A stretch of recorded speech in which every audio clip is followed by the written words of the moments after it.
Alright, so it is 31/7/2020. This is Adopt a Cop 100 Days of Prayer for the Blue. I'm JP McMichael from Catalyst of Change Associates. Today I'm going to reference Ephesians 4:26 and 27. In your anger, do not sin. Do not let the sun go down while you are still angry, and do not give the devil a foothold. So why am I referencing that? So today has been just a crappy day. Plain and simple, cut and dry. It has been frustrating. It has been just one of those days. One of those days where you get up and you're like, why the hell did I get out of bed today? So what do we need to do on days like this? Just like those two verses says, you need to push through. You need to not give in to the temptations. You need to not sit around and sulk about it. You need to not have choir practice, as it used to be called, or drink.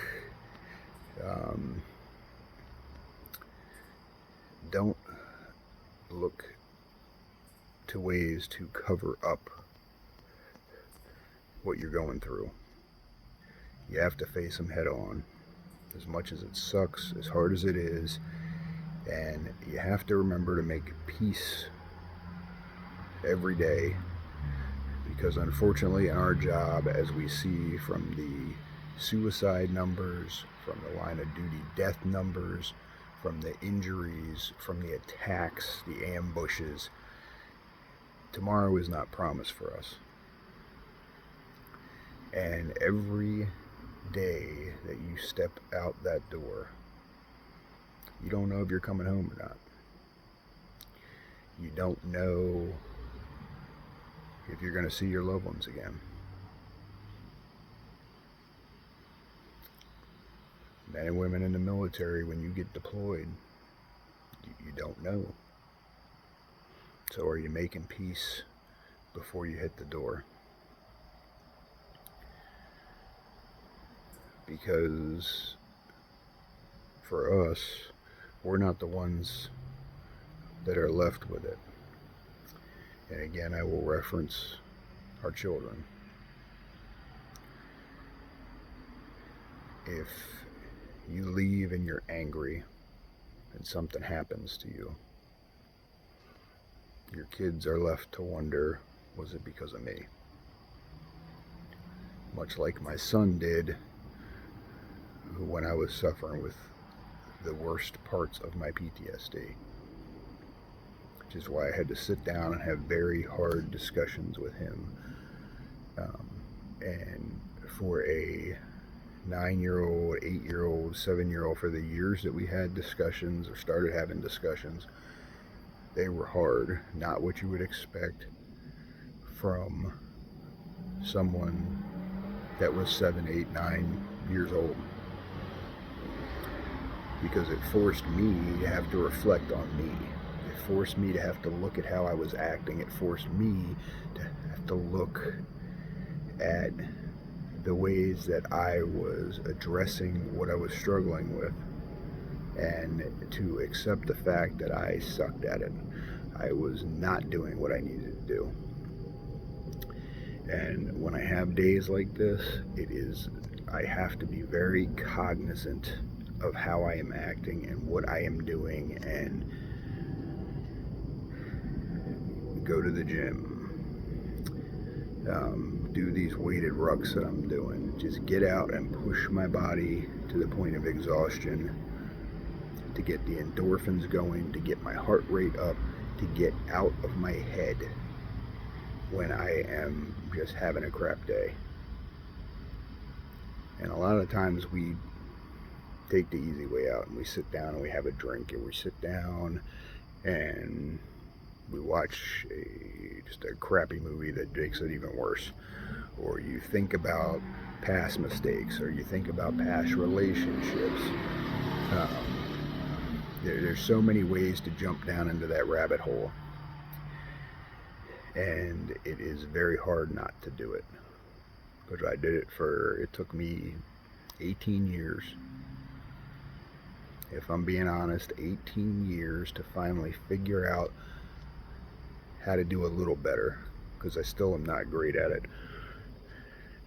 I have to journal a lot. I have to make notes. I have to write on my whiteboards that take up half my walls. I have to remind myself every day. And I still fail. But I get up and I try again. And I fall down and I get up and I try again. Life is like a fight.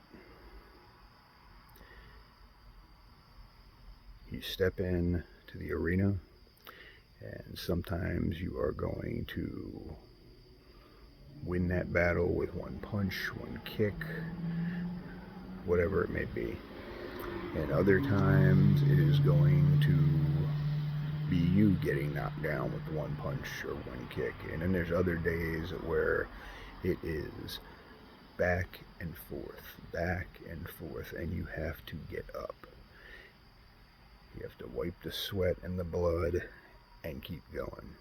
And when you get knocked down again, you get your ass back up and you do it again.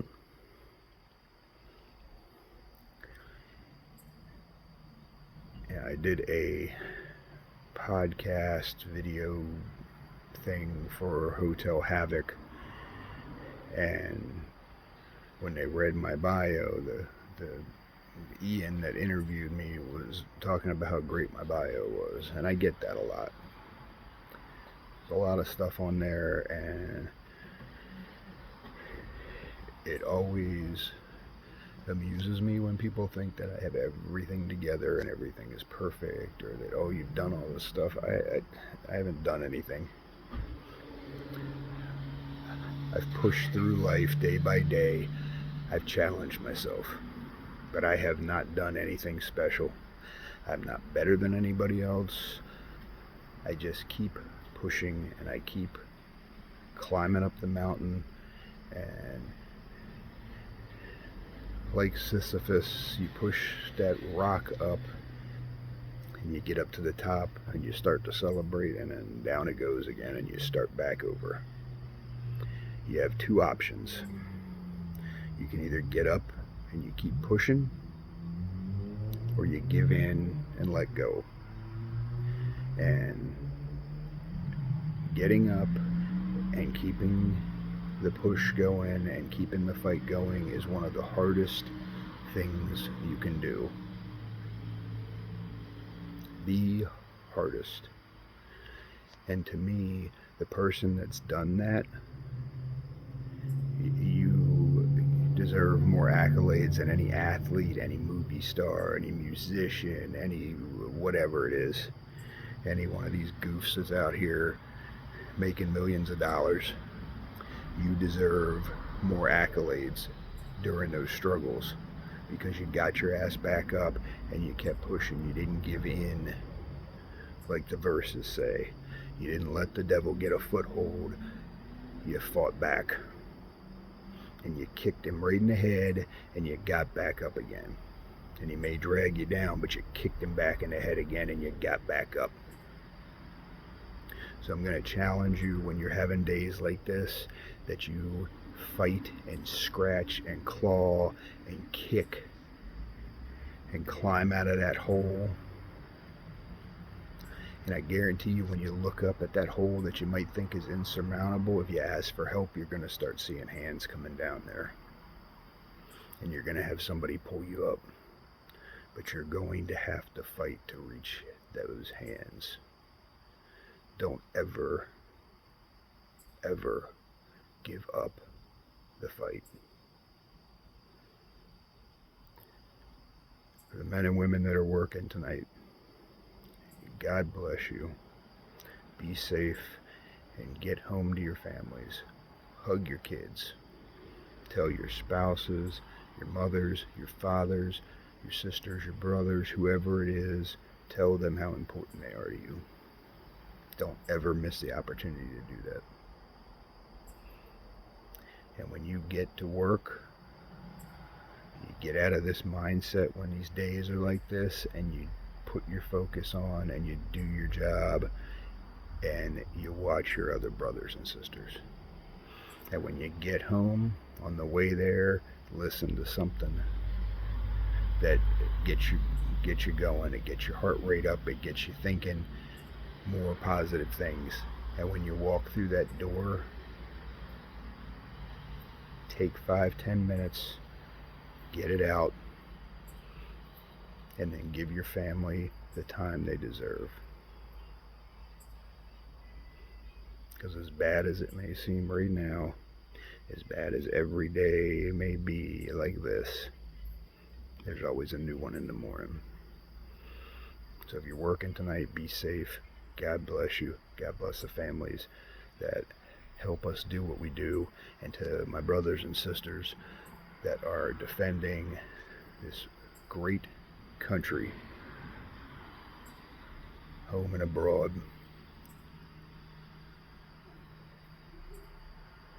thank you for everything that you do and all the freedoms you provide us.